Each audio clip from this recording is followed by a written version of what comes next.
Welcome to another episode of Progress, Potential, and Possibilities, discussions with fascinating people designing a better tomorrow for all of us. I'm your host, Ira Pastor. Welcome, everybody, again to another episode of our show. Today, bringing another really fascinating guest for you involved in science and technology, creating a better tomorrow for all of us. Today on the show, we have the honor of being joined by Dr. Eyal Zimlichman, who is an internal medicine physician, a healthcare executive, a researcher who has been focused on assessing and improving healthcare quality and value, patient engagement, and patient safety. Dr. Zimlichman is currently the Chief Transformation, Innovation, and Artificial Intelligence Officer at Sheba Medical Center, that is Israel's largest hospital, routinely listed as one of the top 10 hospitals in the world. He is also the founder and director of Sheba's ARC Innovation Program, which stands for Accelerate, Redesign, and Collaborate, which is a really interesting open global innovation ecosystem there that they aim to redesign healthcare through digital health, focused on connecting entrepreneurs, clinicians, identifying various needs, and advancing the development and deployment of these new technologies within the hospital settings. Prior to these roles, Dr. Zimlichman held the position of lead researcher at Partners Healthcare, Clinical Affairs Department over here in Boston. They're involved in efforts to bring around strategic care redesign initiative. Dr. Zimlichman has served on several advisory committees commissioned by the Office of National Coordinator for Health Information Technology at the U.S. Department of Health and Human Services. Also has chaired and sat on several committees of the Israeli Health Ministry. He's also the founding member of the International Academy of Quality and Safety in Healthcare. Dr. Zimlichman is a graduate of Harvard School of Public Health, Executive Healthcare Management, their MS program. He did his medical degree specializing in internal medicine at Technion, and we're honored to have him with us today. A lot to get into. Professor Dr. Eyal Zimlichman, thank you so much for taking time to come on the show. Thank you very much, Ira. Thank you for having me. Yeah, and I'm really excited to get into all these topics with you today. Would love to start off at the beginning, taking a look sort of back, your history in sort of thinking about quality in medicine actually goes back about 20 some odd years now. I looked at some of your early papers when you were with the Israel Defense Forces heading up their medical quality management section. And, that's not just quality medicine, but, when you get into thinking about austere environments, active conflict zones and things like that, quality takes on, an additional meaning. Would love to hear a little bit more about you and your background story before we get into Sheba. Sure, of course. Thank you. So yeah, I've had this little bit of a strange career, starting by thinking I'm going to be 100% clinician, right? That's why you go into the medical school. You think you're going to be seeing patients your entire life. My dad was a clinician, so I sort of had a role model for me, and I thought that that's what I was going to do. And then there were a couple of things that sort of changed the trajectory of my career, and one of those is basically being asked to lead the quality and patient safety branch in the medical corps in Israel. And that's something that, of course, I never expected. They asked me, do you think you can do it? I said, I'll give it a try. So without any further experience previous to this, I went into this role. I started my first steps into quality and patient safety, realizing that the problem is much deeper than I thought. I call it today existential threat to healthcare, and that with time, instead of improving quality and patient safety, things are actually deteriorating from year to year when we're looking at the clinical studies that are published on the amount of harm that patients receive from the healthcare system. So I was really energized, was trying to make a difference, doing a lot of research, coming up with new solutions. I was focused a lot on digital health at that point in time. I made myself to Boston and worked with Professor David Bates, who's one of the gurus in this field. And he was focused on studying electronic medical records. They were just coming around at the same time. What's their impact on quality? What's their impact on patient safety, decision support systems, and so on and so on. So that was my focus for a good number of years. I was also doing quite a bit of research on return on investment because we knew that we're going to need to invest quite a bit in those electronic systems. And I was seeing any return because of improved quality and patient safety. So that was a big part of my early career. Came back to Sheba to be chief quality officer. Again, that was my main theme and track for that period of my life. Only realizing later, when I was asked by a new CEO who came on board to start an innovation program, that there are so much similarity between quality and innovation that it was so easy for me to transition from one to another and bring into innovation my background in quality and clinical care, which I think was a major driver of the success of the ARC model, which we'll talk about later. Just to say, very briefly that if you think about it, quality and patient safety are dealing with trying to fix the problems that we have that jeopardize patient safety, that jeopardize the quality of care that we provide. We run into problems, we try to solve them, and we do this through iterative effects. We call it cycles, quality cycles. And innovation is very much similar. You start with a problem and you try to reach a solution, and that's innovation. So much that I saw in innovation that was very much familiar to me from my days in quality, that it hit me that I need to bring this into the mix and see how I can drive both together. Since that time, actually, I'm not the only one. Now it's a trend. So you'll probably run into others. And when I say trend, I mean folks that come from quality and end up in innovation. And one of my friends in Canada was really taking this to the next level, and he titled his role as VP of IQ, which is also always nice to be VP of IQ, right? And IQ stands for innovation and quality. So maybe I was starting something new here that we'll hear much more about. For me, at least it makes sense. Absolutely. And it's interesting along the lines of what you're talking about now. Again, looking back, say 20 years or so at some of your publications, you published a really interesting paper. This was in 2005 in the Israel Medical Association Journal, talking about telemedicine. But hey, what's the delay? And you actually referenced the paper 10 years prior to that we were promised this, but it's not here yet. You start publishing on a very important topic to you, continuous patient monitoring.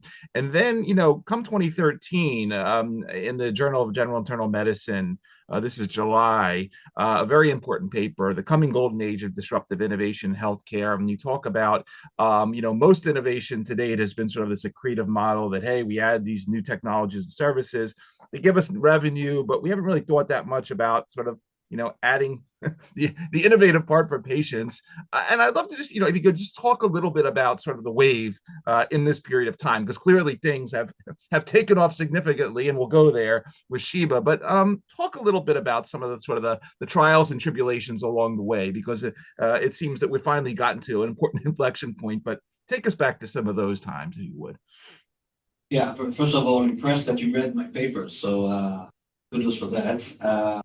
Yeah, I mean, it's been a journey, and you go through the papers, you see that. I think it's reflective in many researchers.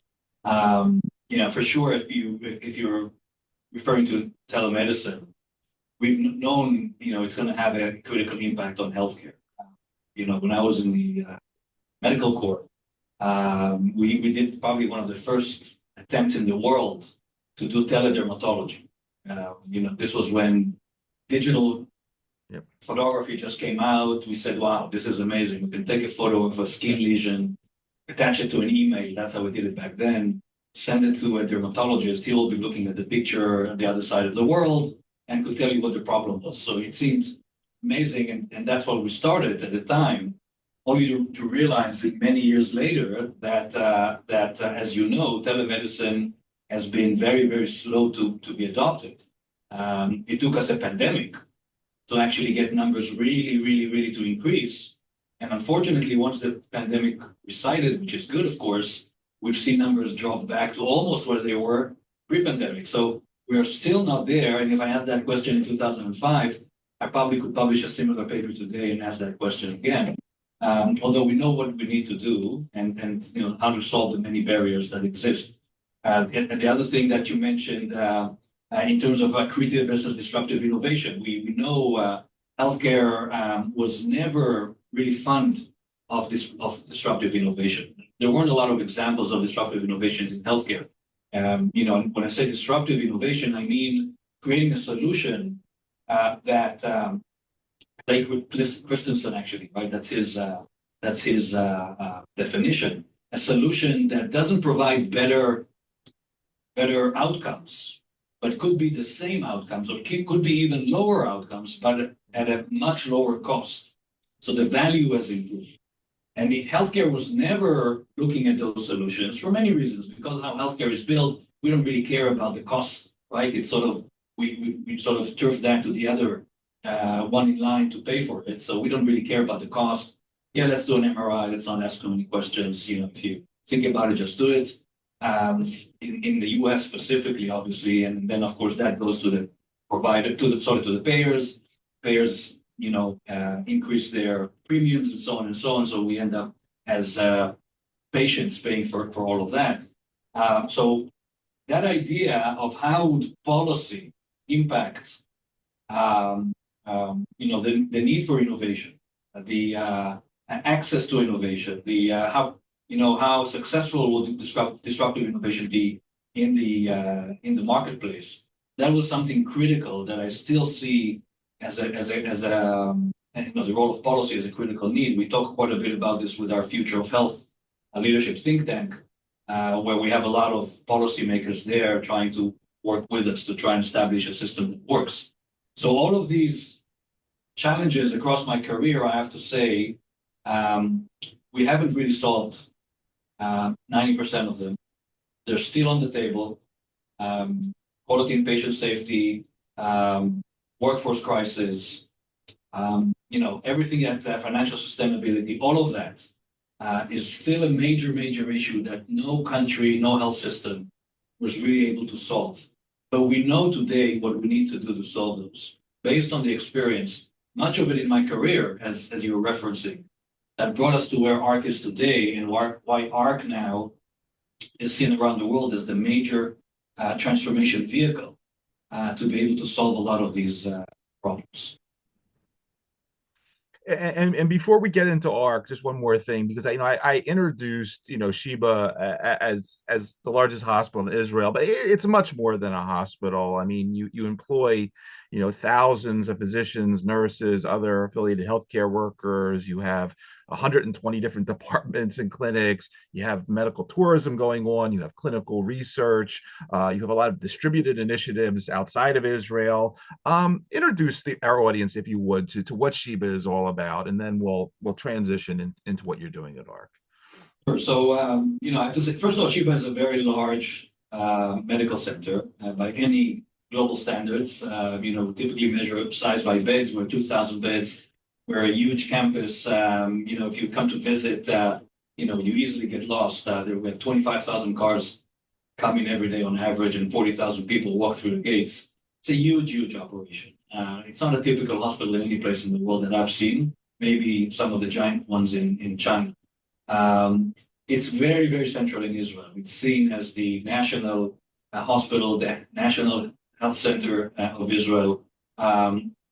So I think all of these attributes, of course, it's extremely, extremely focused on clinical care, but also education and research. We're the sixth in the world in impact factor of publications. Okay. Out of all academic medical centers. So there's a very, very strong emphasis on researching and publishing, and that's how you advance. That's how I was brought up at Sheba from a young intern and resident to always publish what I do. If you don't publish, you don't exist. lot of the framework that we work here at Sheba. All of that is still, I think, not as incredible as something else I want to mention, and that's Sheba's capacity and drive for global impact. So Sheba sees itself well beyond the state of Israel. Sheba sees itself as a global superpower in terms of healthcare and our ability to do good, not just to our own patients, but to patients and people around the world. So, for example, and if you know of another hospital that does this, tell me, I haven't found one yet. Sheba owns 4 field hospitals, hospitals in tents that can deploy anywhere in the world, and has a team 24/7 on call to respond to an emergency anywhere on the planet, to be airlifted and deployed for earthquakes, typhoons, man-made, whatever disaster that there is. And there's a huge amount of stories around that. One of them is, of course, Ukraine, and going into Ukraine with our field hospital to provide care for the people of Ukraine under the war conditions. We deployed our hospital on the lawn of another hospital in Milan, in Italy, at the heat of the COVID pandemic, because they were undergoing very, very tough times with huge number of patients and so on. Although we still had a pandemic in Israel, and we were combating that as well, and dealing with a pandemic here locally, we still sent a field hospital to deploy on the lawn of another hospital who was really challenged with caring for their patients. So that kind of mindset of being, of having this global presence, of having this global positioning and responsibility is something that I've not seen in other hospitals in the world. So I think that's part of the DNA, which again, when we describe ARC in a second, you will find that that's a very nice fit to the DNA that Sheba has always grown on for decades. Mm-hmm. Mm-hmm. Yeah, I mean, again, and just for the audience, the list here of sort of the distributed nature of what you're doing. You mentioned Ukraine, but also an imaging center in Uzbekistan, a medical center in Equatorial Guinea, an oncology center in Mauritania. I mean, the list goes on and on. So I've not seen anything like this. So it's extremely impressive from that angle as well. I mean, let's get into ARC a little bit now. As mentioned, it stands for Accelerate, Redesign, and Collaborate. When I first looked, I thought, initially, this is just a sort of a corporate venture fund, but you're really a lot more. Obviously, you have a $150 million or so venture fund as part of it, but it is really, as you describe it, a sort of an innovation ecosystem, sort of connecting all aspects from the early stage entrepreneurs, the clinicians, and then of course the large partners. And then we will be putting a link, of course, into the bio, and you can see, your partners are the largest pharma companies in the world, medical device companies. There's everyone on this list.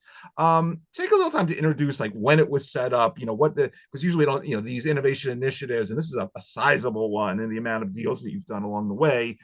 Talk a little bit about the background story of when it was decided, we're going to create this innovation engine within our major innovation ecosystem of Sheba. Sure. So it started, with a new CEO coming to Sheba. I was the chief medical officer at the time, and basically he asked me to set up an innovation program. And at first we were thinking, okay, so this will be an innovation center. We've seen those around. Many hospitals have innovation centers, but we needed to sit down and first of all decide what's the goal. When you talk about innovation, you could do this exercise. You ask different people, so what's the goal of innovation? You'll get very different answers. So what we're trying to understand is what is our goal when we say innovation, when we're setting up an innovation program. And we came up with 2 goals. It took us a while. It's not over, a week or 2. To understand that what we're actually looking to do is have innovation drive 2 outcomes. One is innovation needs to drive transformation of healthcare. And then we added another couple of words, which made a big difference, on a global scale, given we're Sheba, right? And also talked about the global ambitions that we have. So innovation, not for the sake of innovation, but innovation to drive transformation. Transformation is about changing how we provide care, how we practice medicine, to really try to solve the critical issues that healthcare is facing, and we started with a little bit of that before. So that's number one. Then we said, wait a second, if that's only it, we're missing on a huge opportunity. So we had to couple it with a second goal. And the second goal was to turn innovation into an economic engine of growth. We saw that potential for innovation through commercialization to drive local economy, not just the check that the healthcare center would see at the end of the day, which of course that exists as well, and that's important, but also the impact on society and community around us. And if you think about it, it's like turning healthcare 180 degrees from where it is today, because healthcare today is seen by society as an economic burden. We are an economic burden on society by the fact that public healthcare systems around the world are losing huge amounts of money. Mm-hmm. Huge amount of money. You know, you have hospitals around the world losing up to $1 billion easily per year on top of their regular budget. Now, in most parts of the world, the government comes to bail those hospitals because they won't allow a hospital to shut down or go bankrupt. In the US, it still happens from time to time. But we don't like to see hospitals shut down. Obviously, healthcare services need to be maintained. So countries around the world, governments around the world, bail those hospitals by paying those losses every year to offset the losses so that the hospitals can continue to function, which means that the taxpayers are actually paying for this. So we're doing a bad job at running our hospitals. We're doing a bad job at being efficient in what we do. We're not doing the best we can probably, and healthcare is paying huge amount of costs for anything that happens within our industry. And at the end of the day, the taxpayers are being asked to pay out of their pocket through taxes the losses of the system. So we wanted to change that around and say healthcare can no longer serve as a burden on society financially, but needs to be an economic engine. And this is really turning things 180 degrees around. So how do you do this? So we came up with this structured approach to being able to drive those two goals. And what we said basically is we need to create this flywheel effect that on one hand, through entrepreneurship, we'll talk about it in a second, through entrepreneurship, we're driving innovation, which drives commercialization, but also drives transformation. So the invention that we create is based on a pain point that the industry has, typically by clinicians or patients. Mm-hmm. All have our pain points. We know what's wrong with the system. We solve that problem.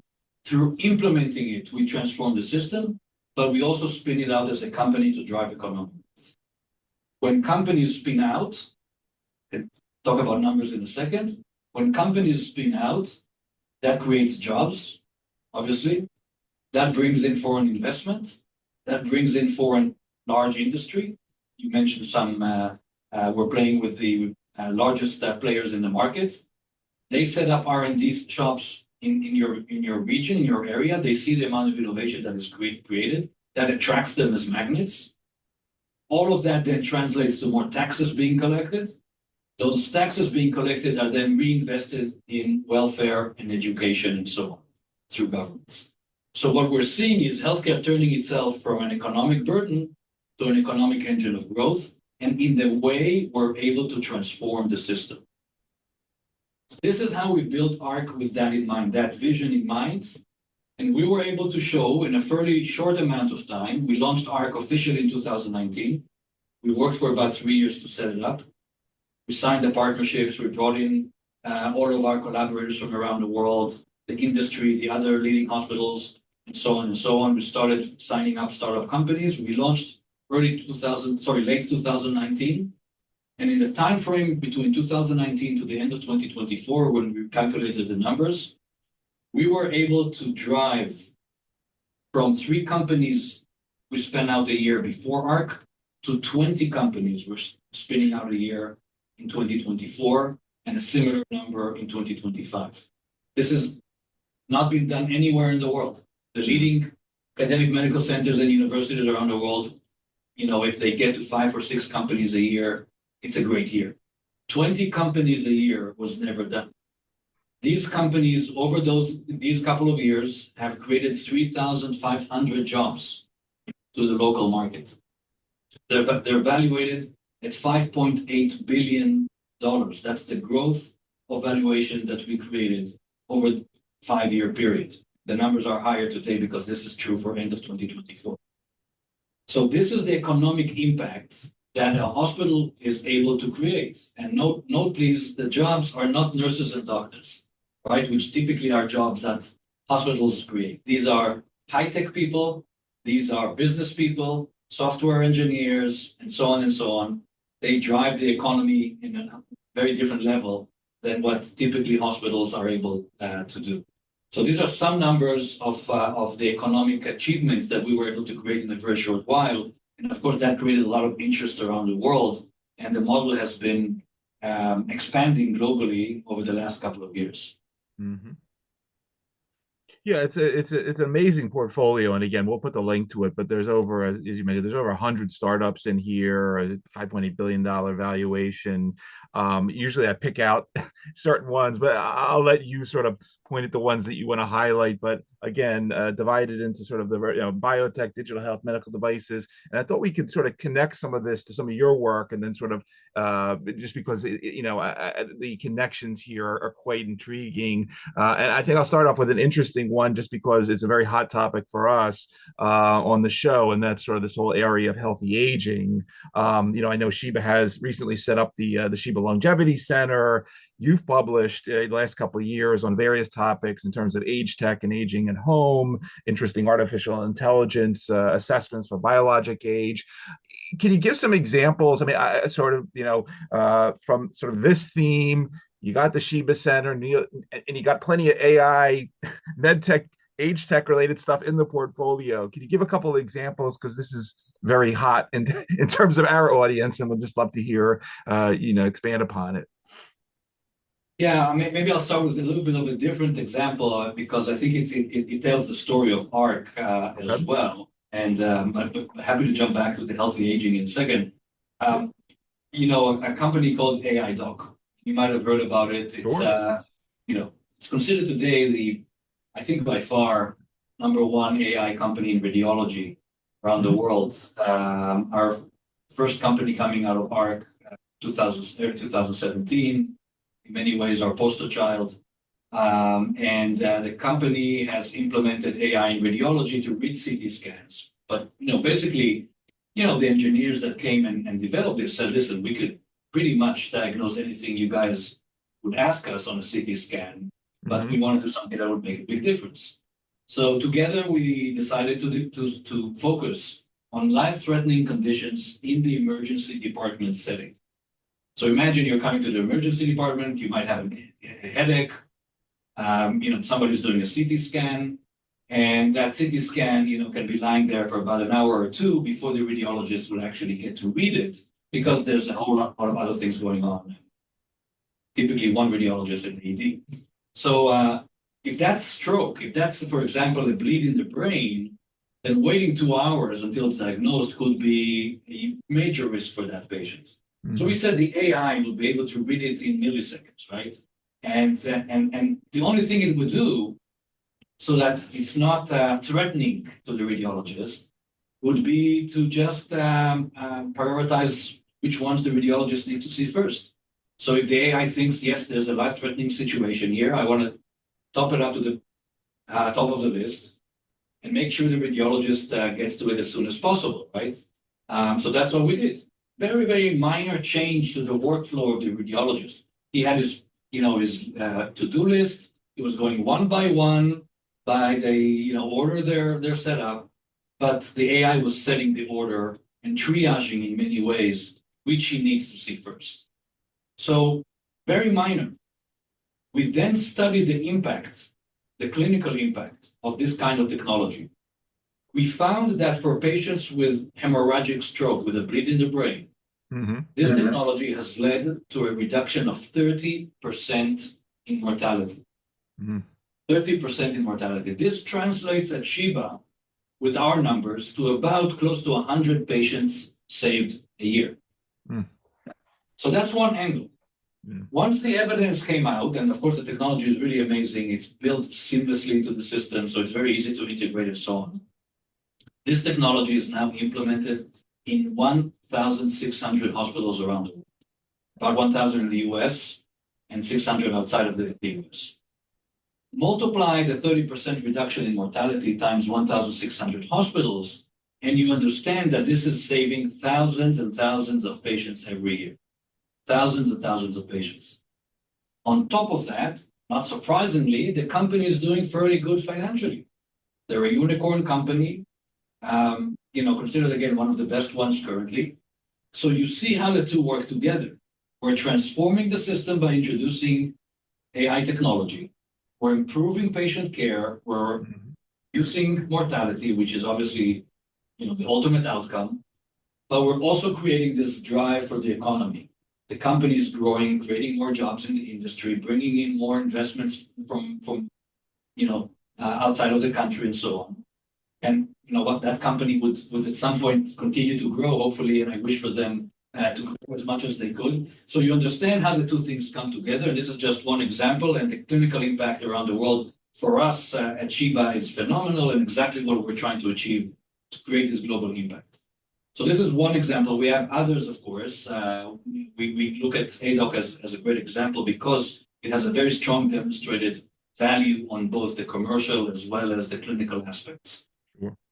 To talk a little bit about aged care, there's a lot of solutions we're providing in that realm as well. For example, allowing us to hospitalize patients at home.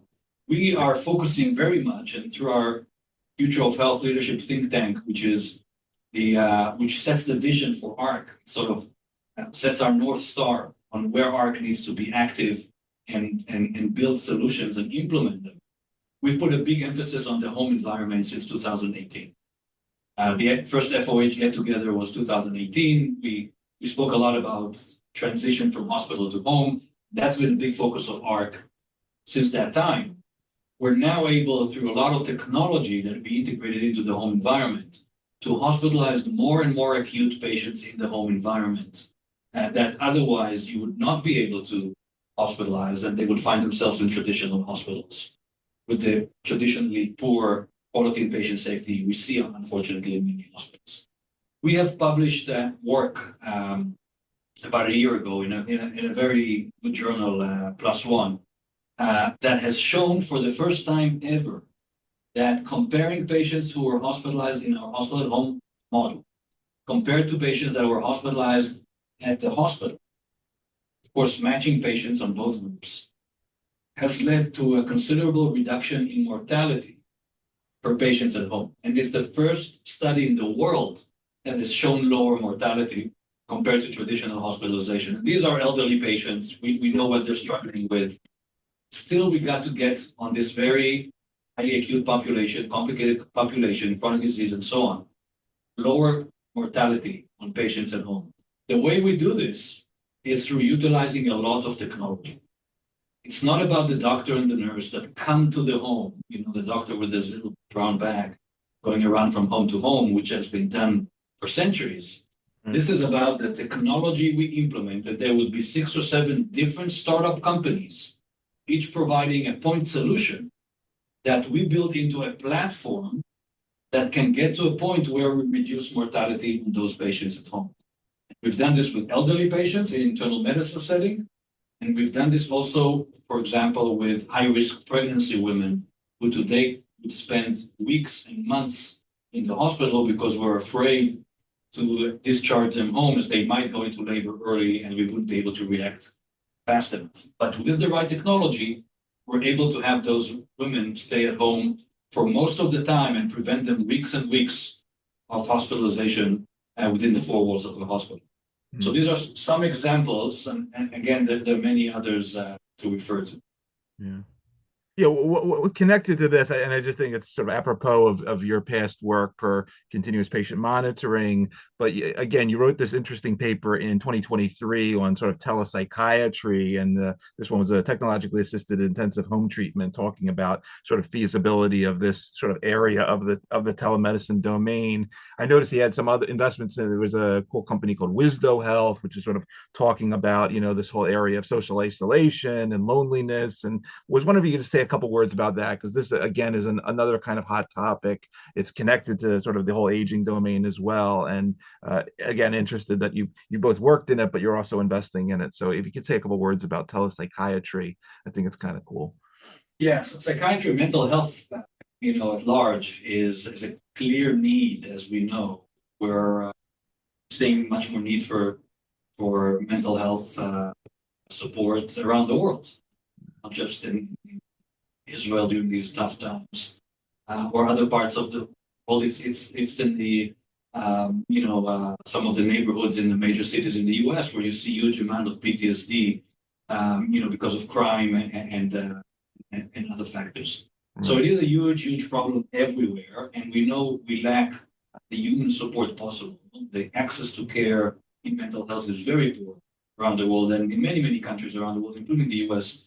To see a psychiatrist, you might need to wait weeks and months, which obviously could be extremely late. Right.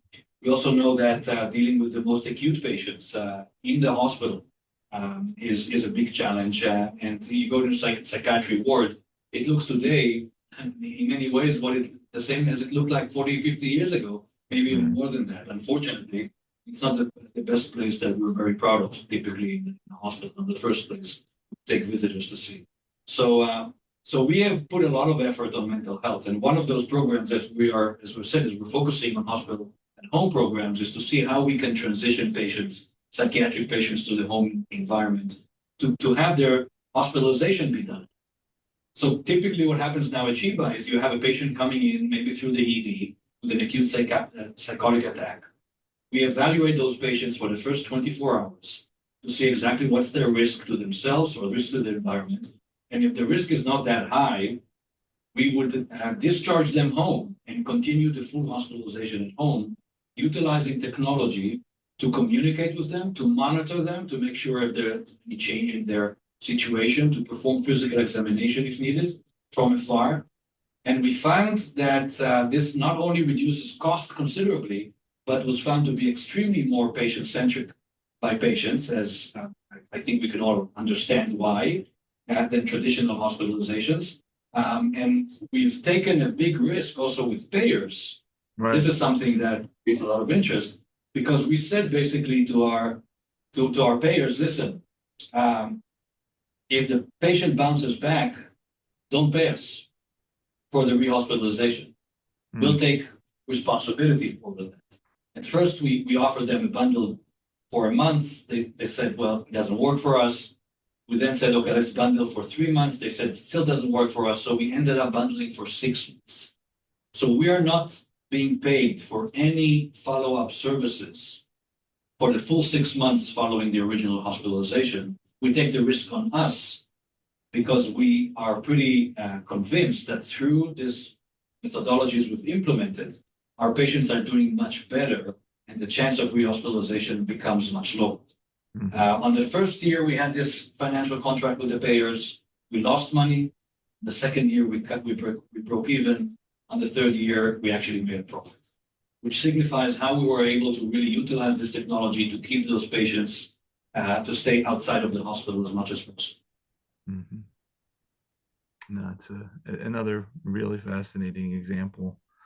One other one I just have to ask about while we have you today is sort of the area of endocrinology. I know you have a lot of investments there and everything from the diagnostic side and using AI to look at the diabetic neuropathy, retinopathy, the glucose monitoring.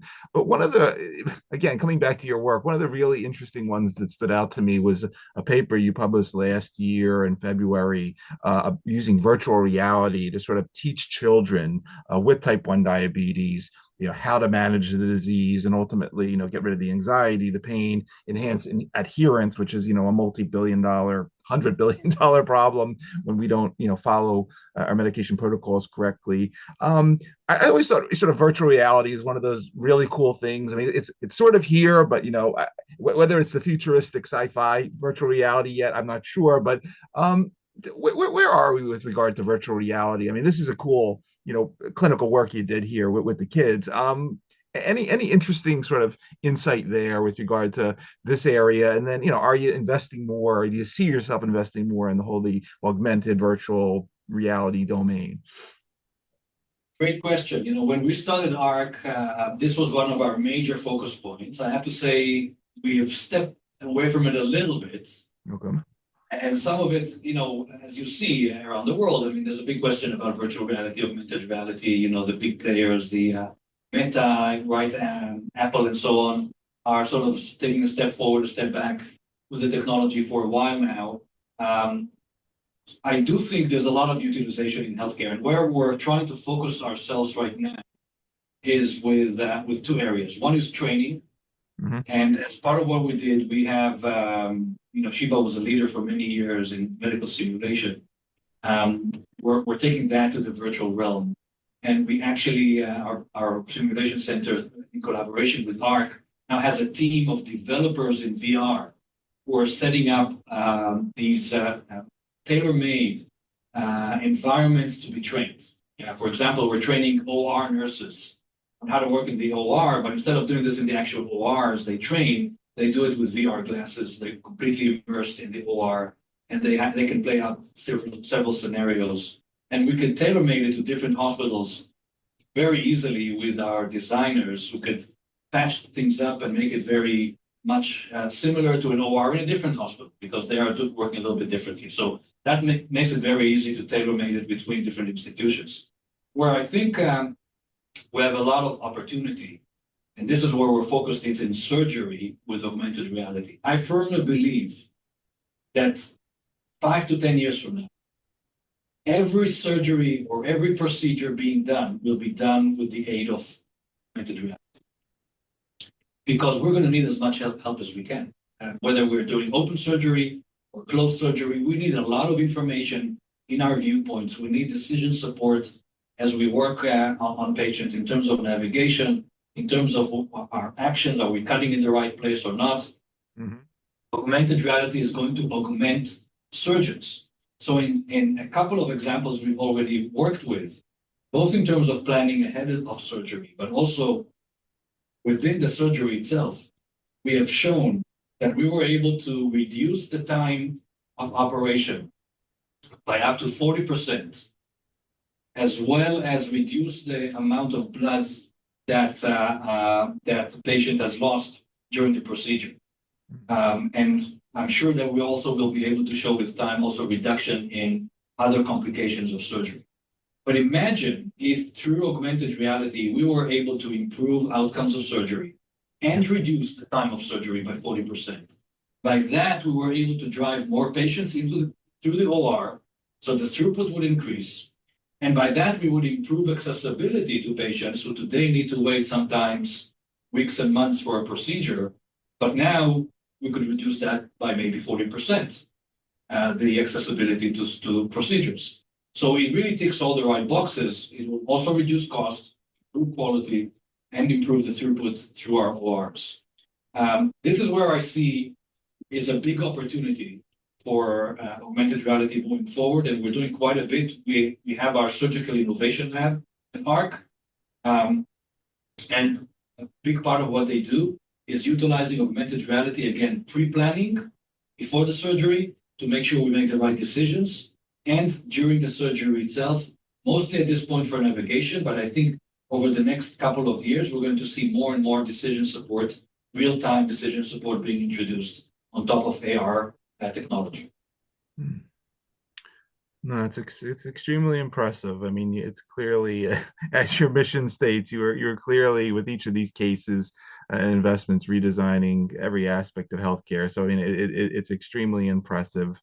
What else is coming up? I know that I think ARC just had sort of their major summit in Israel a couple weeks ago.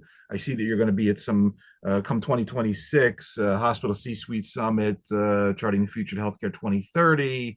What else should we be on the lookout for? I mean, clearly, you know, the portfolio is growing and really executing well, creating unicorns. Other public-facing initiatives that we should know about while we have you today, as we get into 2025, move into 2026, and then any other important topics that are public facing that I did not mention that you want to mention, please take the floor. So, basically ARC is very, very visual, right? I mean, we're trying to be as visual, as transparent as possible to the world. We're not hiding almost anything. The idea is to create this global impact and work with the leading organizations around the world. We're setting up ARC centers globally in different parts of the world, in Berlin, in London, in Singapore, in New Zealand, Australia, the US and Canada, and hopefully soon in Brazil as well. Quite a bit is happening globally. We're creating a lot of venues for us to come together, whether it's virtual or physical. We firmly believe that this is a global effort, and so we need to create those opportunities. One of our biggest efforts is the future of health. I've mentioned that a couple of times. This is our, creating our vision for what the future of health needs to look like and how do we get from where we are to where we need to be. So we have a blueprint in front of our eyes, a North Star, if you may, to guide us as we all go through our efforts. And we have the ARC summits, which really bring the community together physically for huge amount of collaborations and networking that are sometimes important to have physical contact between people to create those connections. We have both our annual summit, which happens in Tel Aviv. We had that 2 weeks ago, which you mentioned. We also have regional ones. We had earlier this year a regional ARC summit in Melbourne, which brought about 500 people from Asia Pacific. The ARC summits bring about 1,200 and more. So we're trying to create all these avenues for collaborations to happen. ARC, in many ways, I don't like to use this word, has become a little bit of a cult, where people are really bought into the mission and bought into the importance of what we do, redesigning healthcare. I mean, what's more important than that? Or as I say, writing the textbook of the future of health and what health would look like 10 years from now. And ARC has taken the lead. ARC is this global power in many ways, the only one of its kind. There is no competition in that regard from the global perspective to ARC to really, really impact what healthcare for all of us would look like, in the range of 5 to 10 years from now. And there's a lot already happening that we've spoken through, but it's, as we see it, just the beginning of something much, much larger that's going to happen ahead of us. And for everybody that is going to be listening to this episode across the various podcast networks or who'll be watching on the YouTube channel, again, you've been spending time with Professor Dr. Eyal Zimlichman, Chief Transformation Innovation AI Officer, Sheba Medical Center, founder and director of Sheba's Accelerate, Redesign, and Collaborate Innovation Program. Eyal, again, I want to thank you for taking the time out of your schedule to talk to us for a little while. Thank you for everything you're doing there. And as we like to say on our show, thanks for helping to create a better tomorrow for everybody. Really a great story. Thank you. Thank you very much, Ira, and to everybody listening. Thank you. Great having you. Bye-bye.